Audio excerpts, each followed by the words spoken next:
In today's video, I'm going to show you a really easy way to make a fully machine sewn Quilt-as-you-go Kaleidoscope quilt block. So let's get started. So this is Paula's beautiful kaleidoscope quilt, and her quilt features in the first issue of Pattern Poole Magazine. So Paula made her kaleidoscope quilt using the easy cover strip method with the cover strips on the back of the quilt. Now the cover strip method takes a 3/8 of an inch seam allowance so that those points don't get chopped off in the seam.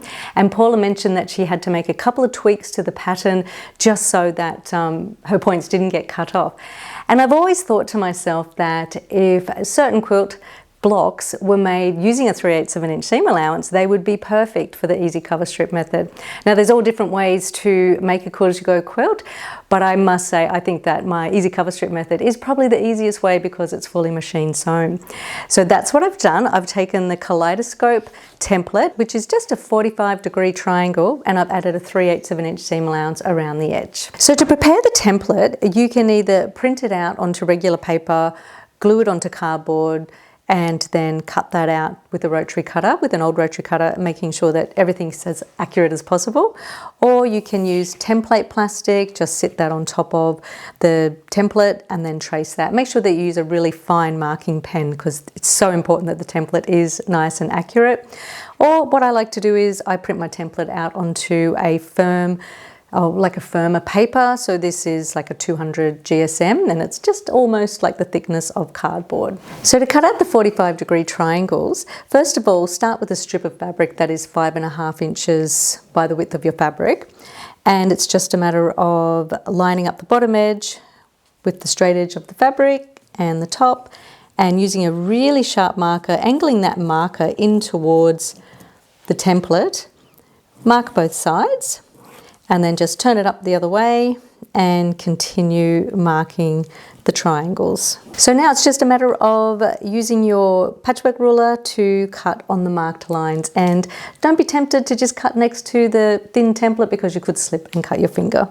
So here are my 4 light coloured triangles, and I've already gone ahead and cut 4 dark coloured triangles. So to prepare to sew, place all of your dark coloured triangles with the right side facing up, and then place a light triangle on top with the right side facing down. Now it's important to make sure that these wedges are all sewn in the same way, just so that the block actually turns out the way that it should.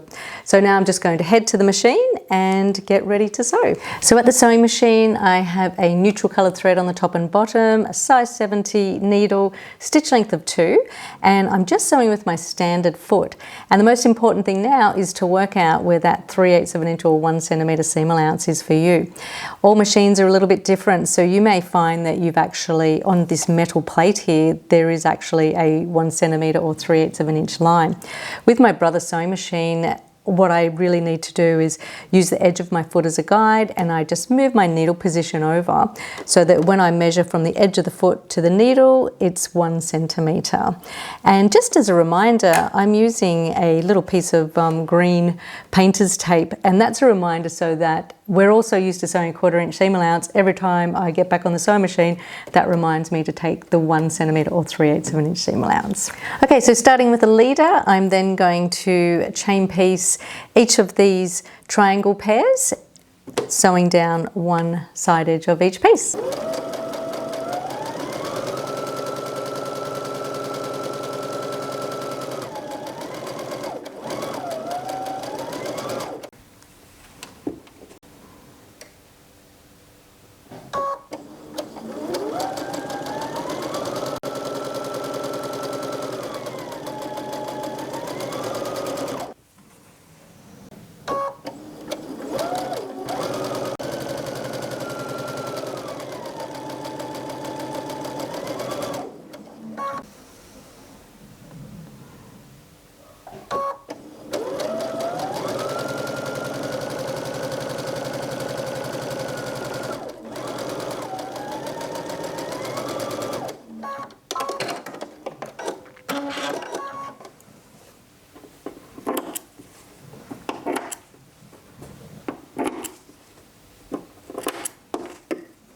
So go ahead and press all of the pieces with the seams going towards the dark side, and don't forget that 3-step pressing technique where you set the seam and then you finger press the seam and then press the seam again. That will ensure that we don't press any tiny creases into the seam.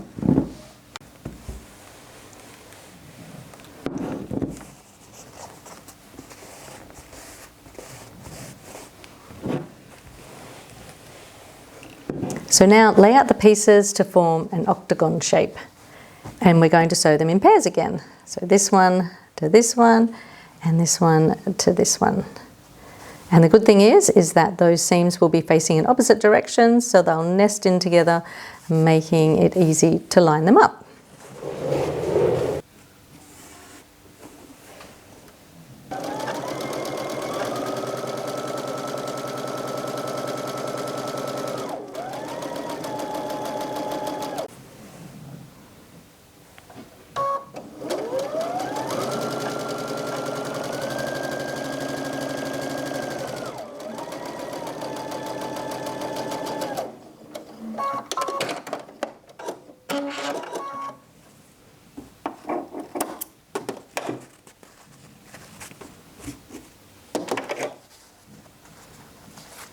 So once again, press the seam towards the darkest fabric.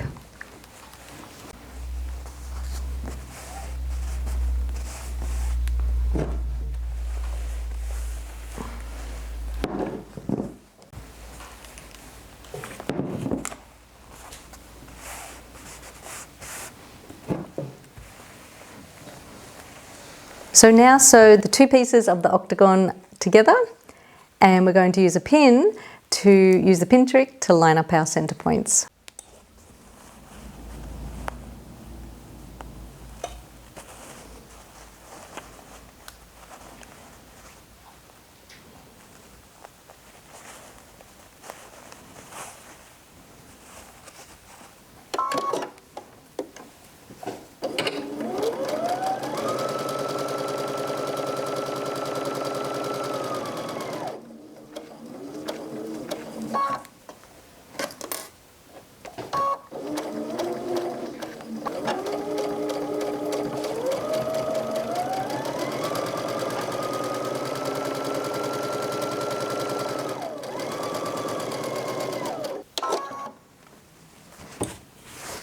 Happy with that? So now I'm just going to trim away any excess from the points, and I'm going to press this seam open just to reduce some of the bulk.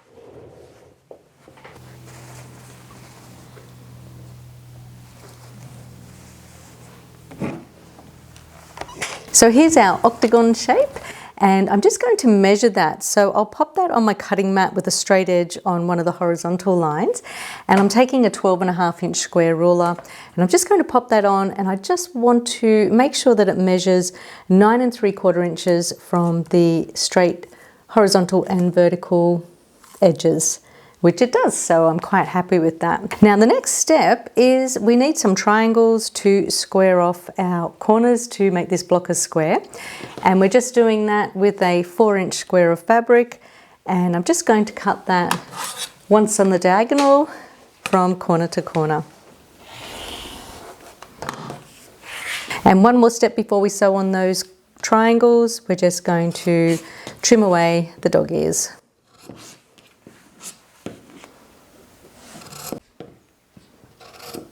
So to get the effect of the curves forming in the kaleidoscope quilt, half of your blocks are going to have light coloured triangles sewn onto the ends of the light coloured 45-degree triangles, and on our other half of the blocks we're going to sew triangles, the background triangles, onto the ends of the dark coloured triangles. Okay, so I'm just going to sew my triangles onto the ends of the coloured triangles, 45-degree triangles, and I've just ironed my triangles in half like that to make little creases, and I've done the same on the ends of the 45-degree triangles.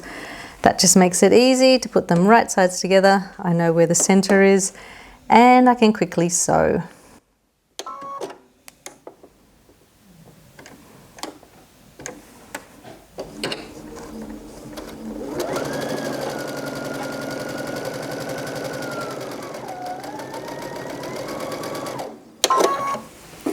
And that's the effect. See how that squares off the block? So just go ahead and sew the triangles to the other corners.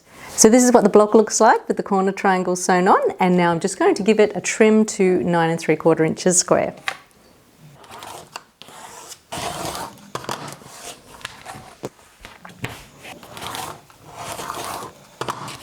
And here you can see that the points finish 3/8 of an inch away from the edge of the block.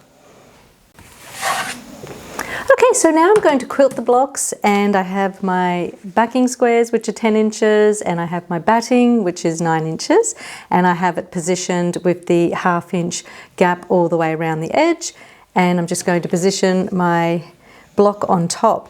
Now the block is going to be a fraction smaller, so position that so it's 1/8 of an inch in from the edge of the backing square, and you can hold that together with safety pins or quilt basting spray, whichever you prefer. So you can quilt your blocks any way that you like. Paula quilted a spiral that echoed the shape of the octagon.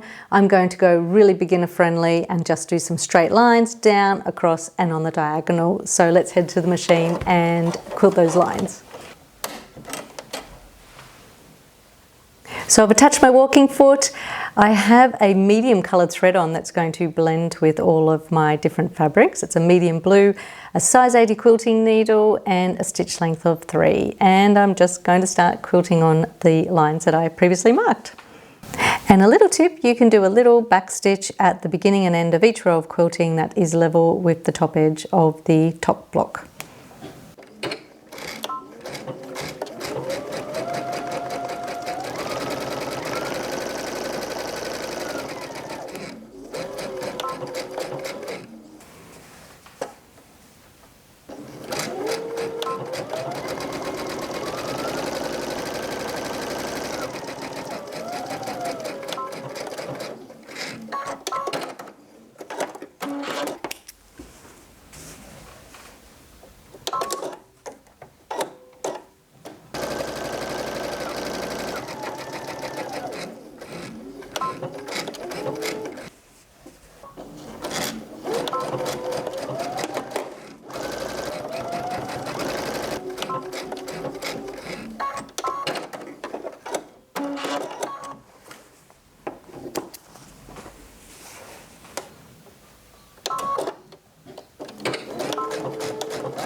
So a final trim before we join the blocks together.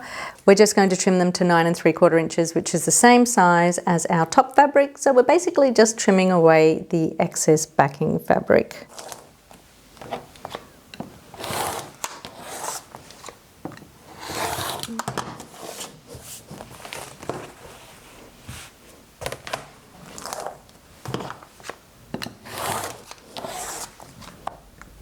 What we're left with now is a 3/8 of an inch gap of batting, ready to be joined together with the easy cover strip method. Okay, so we just want to take 2 blocks and sew them with the tops facing.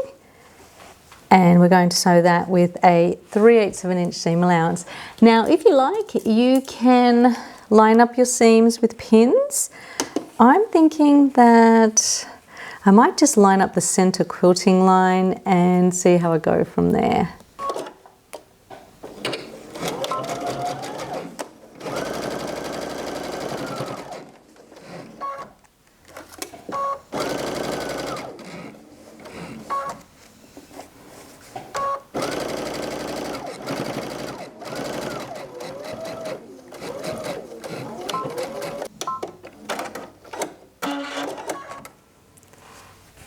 And here are two blocks joined together. It looks nice and neat on the front, and on the back we have a raw seam that we're going to cover with the cover strip. So the next step is to just press that seam open so it's nice and flat for covering. So the cover strip is a 2-inch strip that is made up with a 1-inch bias tape maker. And it's always a good idea to give it a spray with some spray starch. That helps the fabric to hold its creases. And all you have to do is just thread the strip through the bias tape maker. Use a little pin to slide that out like that. And just iron away. And the bias maker will fold the raw edges over to the wrong side by 1/2 inch on each side, making a nice neat strip. So to make sure that our cover strip is going to be perfectly straight and centered, mark a line that's 1/2 inch away from the center of the seam on both sides of the seam. And to do this, I'm using a friction iron-off marker. And I always say, make sure you test your marker just in case, because sometimes it won't come out of the fabric. But when it comes to the cover strip, any edge that is going to join onto another edge with the cover strip method, start and finish it 1/2 inch away from the edge. However, if that edge is going to be on the perimeter of the quilt, you can make the cover strip level with the perimeter edge of the quilt.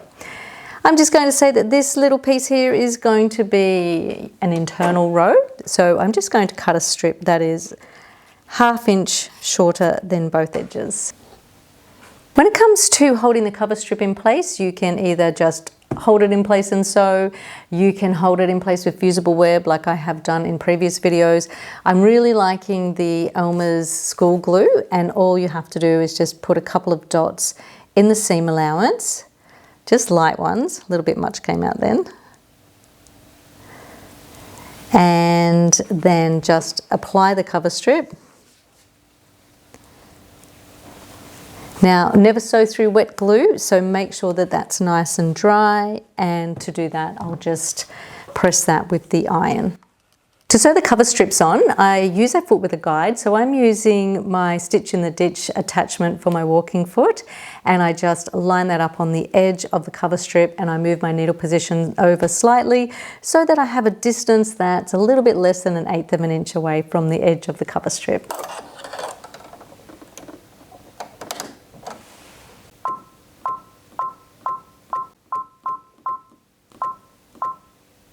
And just before you go to sew, start with a little tiny reverse stitch on the very edge of the fabric, not on the cover strip, and then finish with a little reverse stitch right on the very edge of the fabric, not on the cover strip.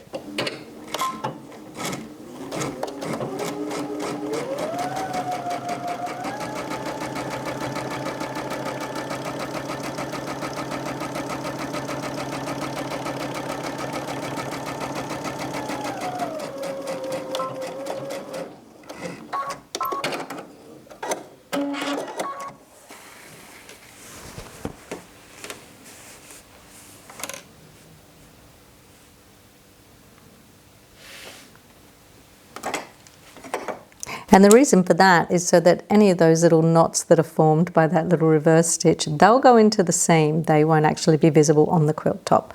So let's sew down the other side.